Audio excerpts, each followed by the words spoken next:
आज हम मेडिसिन की जड़ों की पड़ताल करेंगे। ये एक ऐसा सफर है जो हमें जादू टोने और रस्मों से लेकर लॉजिक और मेथड तक ले जाएगा। मतलब हम ये देखेंगे कि कैसे बीमारियों को समझने का, उनका इलाज करने का नजरिया पूरी तरह बदल गया। कैसे इसकी जिम्मेदारी देवताओं के हाथ से निकलकर डॉक्टरों के पास आ गई। तो चलिए शुरुआत एक सीधे से सवाल से करते हैं। विज्ञान के आने से पहले एक डॉक्टर का सबसे जरूरी औजार भला क्या होता होगा? कोई छुरी, कोई दवा का नुस्खा या फिर एक प्रार्थना? यकीन मानिए, इस सवाल का जवाब ही हमें दवा की पूरी कहानी की ओर ले जाएगा। हमारी पहली मंजिल है प्राचीन मिस्र, एक ऐसी रहस्यमयी सभ्यता जहां डॉक्टर और पुजारी के बीच कोई खास फर्क नहीं था और मेडिसिन के बारे में उनका जो ज्ञान था वो आज भी हमें हैरान कर देता है। देखिए, जब हम प्राचीन चिकित्सा के बारे में सोचते हैं तो अक्सर हमारे दिमाग में कुछ पिछड़ी हुई पुरानी सी प्रथाओं की तस्वीर आती है। लेकिन मिस्र के मामले में ये तस्वीर सच्चाई से कोसों दूर है। उनकी मेडिकल सिस्टम अपने समय के हिसाब से जबरदस्त तरीके से एडवांस्ड थी। जो बात मिस्र को सबसे अलग बनाती है वो है पब्लिक हेल्थ पर उनका जोर। जैसा कि हम यहाँ देख सकते हैं, उनके शहर पूरी प्लानिंग के साथ बसाए गए थे, पब्लिक बाथरूम थे और यहाँ तक कि जमीन के नीचे ड्रेनेज सिस्टम भी था। बात यही नहीं रुकती, इस बात के भी सबूत हैं कि वो इनॉक्यूलेशन मतलब टीकाकरण जैसी शुरुआती तकनीक जानते थे और बीमारियों से बचने के लिए मच्छरदानी की अहमियत को भी समझते थे। ये टाइमलाइन हमें कुछ बड़े पड़ावों पर ले जाती है। 2800 ईसा पूर्व में हमें मिलते हैं इमोटेप, जिन्हें कई लोग इतिहास का पहला डॉक्टर मानते हैं। और फिर आते हैं पेपायरस, यानी उस समय के कागज पर लिखे गए ग्रंथ। एडविन स्मिथ पेपायरस सर्जरी पर लिखा सबसे पुराना दस्तावेज है जो आज भी मौजूद है। और एबर्स पेपायरस तो 800 से ज्यादा नुस्खों का एक पूरा फार्मास्यूटिकल इंसाइक्लोपीडिया है। ये दस्तावेज उनके ज्ञान में झांकने के लिए सीधी खिड़कियों की तरह हैं। और ये इज्जत कोई आज की सोच नहीं है। प्राचीन ग्रीस के महान कवि होमर ने खुद उन्हें सभी में सबसे बुद्धिमान चिकित्सक कहा था। मतलब उनकी शोहरत दूर दूर तक फैली हुई थी। लेकिन शायद सबसे ज्यादा हैरान करने वाली बात यह है कि उस दौर में भी स्पेशलाइजेशन मौजूद था। डॉक्टर, जो अक्सर पुजारी होते थे और जिन्हें सरकार से तनख्वाह मिलती थी, वो अलग अलग फील्ड के एक्सपर्ट थे। आंखों के डॉक्टर थे, सिर के डॉक्टर थे और यहां तक कि दांतों के डॉक्टर भी थे। सोचिए, एक ऐसी ऑर्गेनाइज्ड व्यवस्था जिसकी हम हजारों साल पहले कल्पना भी नहीं कर सकते। चलिए अब मिस्र से आगे बढ़ते हैं और मेसोपोटामिया की दुनिया में कदम रखते हैं। यहां मेडिसिन को देखने का नजरिया काफी अलग था। ये जादू, देवताओं के डर और बहुत ही सख्त कानूनों का एक अनोखा संगम था। मेसोपोटामिया में कह सकते हैं 3 तरह के हीलर थे। हर्ब डॉक्टर, जो जड़ी बूटियों से इलाज करते थे, जैसे आज के इंटर्निस्ट। नाइफ डॉक्टर यानी कि सर्जन, और स्पेल डॉक्टर, जो मंत्रों और पूजा पाठ से इलाज करते थे, जिन्हें हम शायद आज के मनोचिकित्सक जैसा कुछ मान सकते हैं। ये बंटवारा कितना दिलचस्प है ना?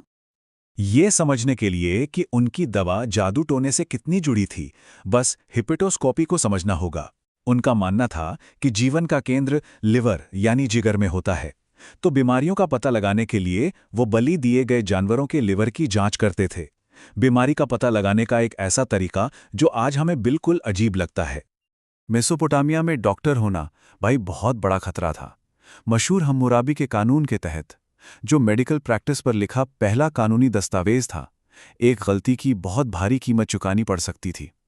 अगर कोई सर्जरी फेल हो गई और मरीज की मौत हो गई तो सर्जन को अपने हाथ गंवाने पड़ सकते थे, या यहां तक कि अपनी जान भी। और अब हम इतिहास के एक बहुत बड़े मोड़ पर पहुंचते हैं।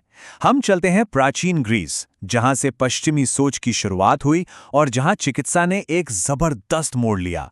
यूनानियों ने क्यों और कैसे पूछना शुरू किया और यहीं से तर्क पर आधारित मेडिसिन का जन्म हुआ। सोच का ये जो नया तरीका था वो 2 देवियों के रूप में देखा गया, हाइजिया और पेनेशिया। हाइजिया थी स्वास्थ्य और रोकथाम की देवी, यानी समझदारी से जियो ताकि बीमारी ना पड़ो। वहीं दूसरी तरफ पेनेशिया थी हर बीमारी के इलाज की देवी। और ये जो बहस है कि रोकथाम बेहतर है या इलाज, ये आज भी मेडिकल की दुनिया में जिंदा है। इतिहासकार डगलस गुथ्री ने इसे क्या खूब कहा है, हाइजिया आजकल बुद्धिजीवियों के बीच फैशनेबल है, लेकिन पैसा तो पेनेशिया को ही मिलता है। एक ऐसी तीखी टिप्पणी जो लगता है जैसे कल ही लिखी गई हो, है ना?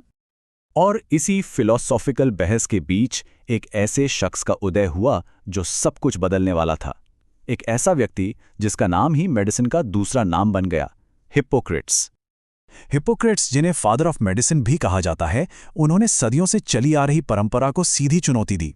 उन्होंने कहा कि बीमारियां कोई भगवान का श्राप या जादू टोना नहीं है, बल्कि उनके प्राकृतिक कारण होते हैं जिन्हें समझा और पढ़ा जा सकता है। तो हिप्पोक्रेट्स की क्रांति आखिर थी क्या? उन्होंने क्लिनिकल मेथड की शुरुआत की, जो ऑब्जर्वेशन यानी ध्यान से देखने और लॉजिकल सोच पर आधारित थी।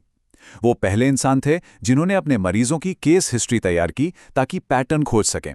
उन्होंने ये भी पढ़ा कि माहौल का सेहत पर क्या असर पड़ता है, और स्थानिक बीमारियों जो किसी एक जगह तक सीमित होती हैं और महामारी जो बड़े पैमाने पर फैलती हैं के बीच फर्क किया। संक्षेप में कहें तो उन्होंने ही मॉडर्न मेडिसिन की नींव रखी। और शायद उनकी सबसे बड़ी विरासत है हिप्पोक्रेटिक शपथ।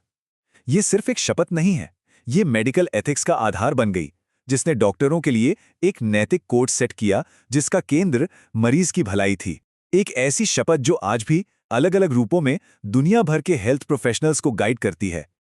तो हमने मिस्र के जादू टोने से लेकर ग्रीस के तर्क तक का एक लंबा सफर तय कर लिया है।